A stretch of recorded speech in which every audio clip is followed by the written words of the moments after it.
قرآن مجید میں قرأت میں غلطی ہو جانا، خواہ یہ غلطی اعراب میں ہو یا کسی مشدد حرف کے مخفف میں پڑھنے میں یا کسی مخفف حرف کے مشدد پڑھنے میں، کوئی حرف یا کلمہ بڑھ جائے یا بدل جائے یا کم زیادہ ہو جائے، قرآن مجید کی قرأت میں غلطی ہو جانا، ان صورتوں میں مفسد نماز ہے، نماز ٹوٹ جاتی ہے۔ ہم ان چیزوں کی اصلاح کرنے کی فکر ہی نہیں کرتے کہ بھئی ہماری سورہ فاتحہ کیسی ہے،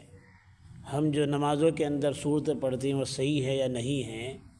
ایک دوسروں کو سنا کے دیکھ لیں، جن کے اچھی طرح سے یاد ہے ان کو سنا کے دیکھ لیں۔ بس سنانا اپنی توہین سمجھتے ہیں،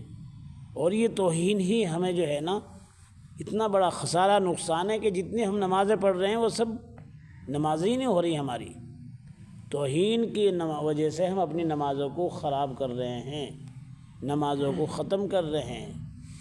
تو اس واسطے اس چیز کا دھیان دینا چاہیے کہ ہماری جو نماز کی صورتیں ہیں، ایک صورت ہی کیوں نہ ہو صحیح، قل هو اللہ احد پڑھ لو ہر رکعت میں، وہ صحیح ہو جانی چاہیے، اس کے بجائے کہ 10 صورتیں آپ کی یاد ہوں اور وہ غلط یاد ہو رہی، وہ صحیح نہیں ہے۔ بلکہ ایک صورت صحیح ہو جائے، انا اعطیناک چھوٹی صورت قل اللہ احد، ہر رکعت میں اسی پڑھتے رہو پوری نماز کے اندر، اگر وہ صحیح ہو جائے۔ انا اعطیناک قل اللہ احد 2 صورتیں یاد ہو جائیں اپنا، پہلی رکعت میں، دوسری رکعت میں، پھر تیسری رکعت میں انا اعطیناک سنتوں میں، پھر چوتھی رکعت میں قل اللہ احد، اس طرح سے پڑھ لیا جائے۔ اب یہ کہ بھئی میرے 10 صورتیں یاد ہیں، میرے 12 صورتیں یاد ہیں، میری اتنی صورتیں یاد ہیں اور صحیح ایک بھی نہیں ہے، تو نماز ہی کہاں ہو رہی ہے؟ تو ان چیزوں کا دھیان رکھنا چاہیے۔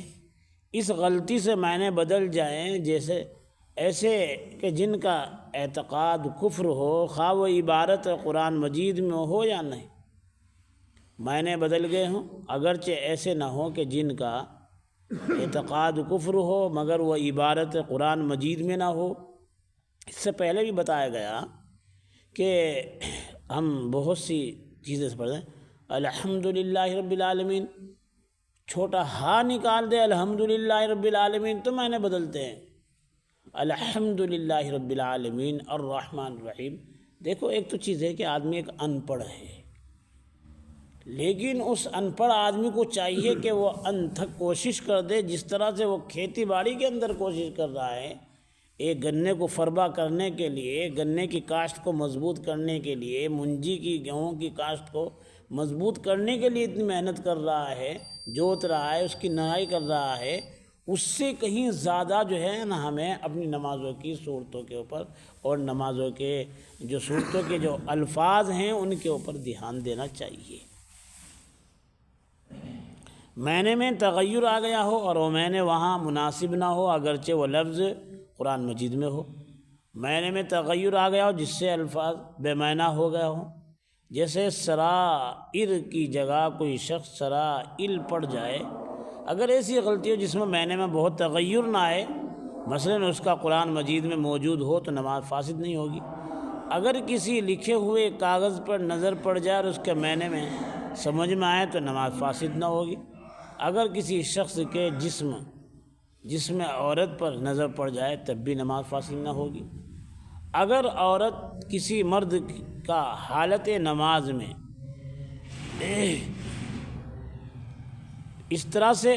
حرکت کر دے کہ اس کا بوسہ ہی لے لے تو نماز، ہاں اگر شہوت کے ساتھ بوسہ لیا تو نماز فاسد ہو جائے گی۔ اگر کوئی شخص نماز کے سامنے سے نکل جائے تب بھی نماز فاسد نہ ہوگی، اگرچہ نماز کے سامنے سے نکلنے والے پر سخت گناہ ہوگا۔ اگر کوئی شخص نماز کے سامنے سے نکلنا چاہے تو حالت نماز میں اس شخص سے مزاحمت کرنا، اس کے فعل سے باز رکھنا جائز ہے۔ جیسے مثال کے طور پر نماز کے اندر کوئی نکل رہا ہے تو اس اشارے سے یوں کہہ دیا، ای سمجھ میں، یا اس ہاتھ سے یوں کر کے ایک طرف کو ہٹا دیا، جو کوئی یہ کر سکتا ہے نماز کی حالت میں ہی، وہ نماز کے سامنے سے نکلا۔ یہاں جو صورتیں ہم نے بیان کی ہیں وہ متقدمین کے قواعد کے موافق ہیں اور انہیں کے مذہب میں احتیاط زیادہ ہے۔ مثلا متاخرین کے نزدیک اعراب کی غلطی سے نماز فاسد نہیں ہوتی، لہذا ہم نے متقدمین کا مذہب اختیار کیا ہے۔ تمام مفسدات نماز جن کا بیان اوپر ہو چکا ہے، اگر قبل قید آخرہ کے یا قید آخرہ میں قبل التحیات پڑھنے کے پائے جائے تو مفسد نماز ہے، ورنہ مفسد نہیں ہے بلکہ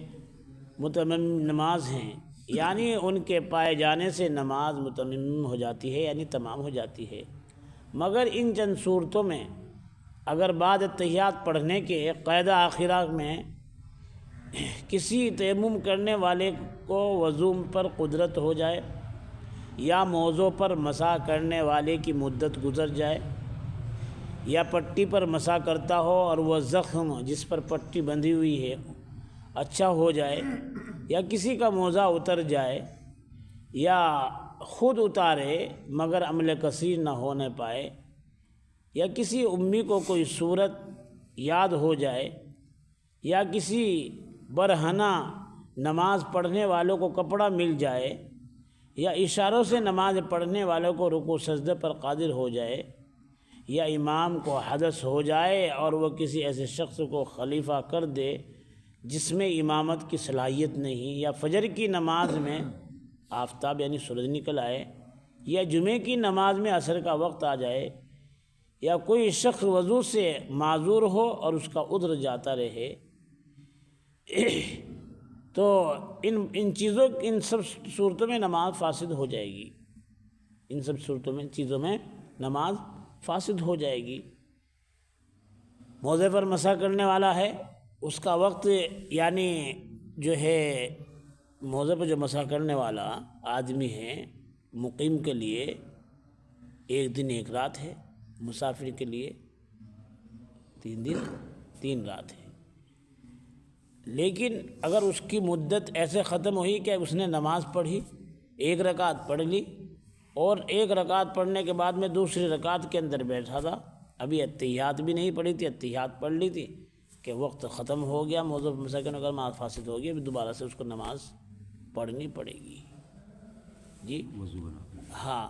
لیکن یہ بھی یاد رکھنا چاہیے کہ چمڑے کے موضع پر مسح کب سے شروع ہوتا ہے، مدت کب مانی جاتی ہے۔ مثال کے طور پر آپ نے فجر کی وضو کر کے موزہ پہنا، فجر کی وضو کر کے موزہ پہنا، اب آپ کا وضو ٹوٹتا ہے 10 بجے 11 بجے تک، آپ نے جب وضو کریں گے، وضو کرنے کے بعد میں جب مسح کریں گے وہاں سے وقت شروع ہوگا، وہاں سے وقت شروع ہوگا، وہ وقت شروع نہیں ہونے گا، جب وضو ٹوٹے گا اب دوبارہ وضو کر کے جو مسح کریں گے یہاں سے وقت شروع ہوگا، یہاں سے مانا جائے گا۔ اللہ تبارک و تعالیٰ عمل کی توفیق عطا فرمائے۔ سبحان اللہ و بحمدہ، سبحانک اللہم و بحمدک، ونشہد ان لا الہ الا انت، نستغفرک ونتوب الیک۔ سبحان ربک رب العزت عما یصفون، وسلام علی المرسلین، والحمد للہ رب العالمین۔ جی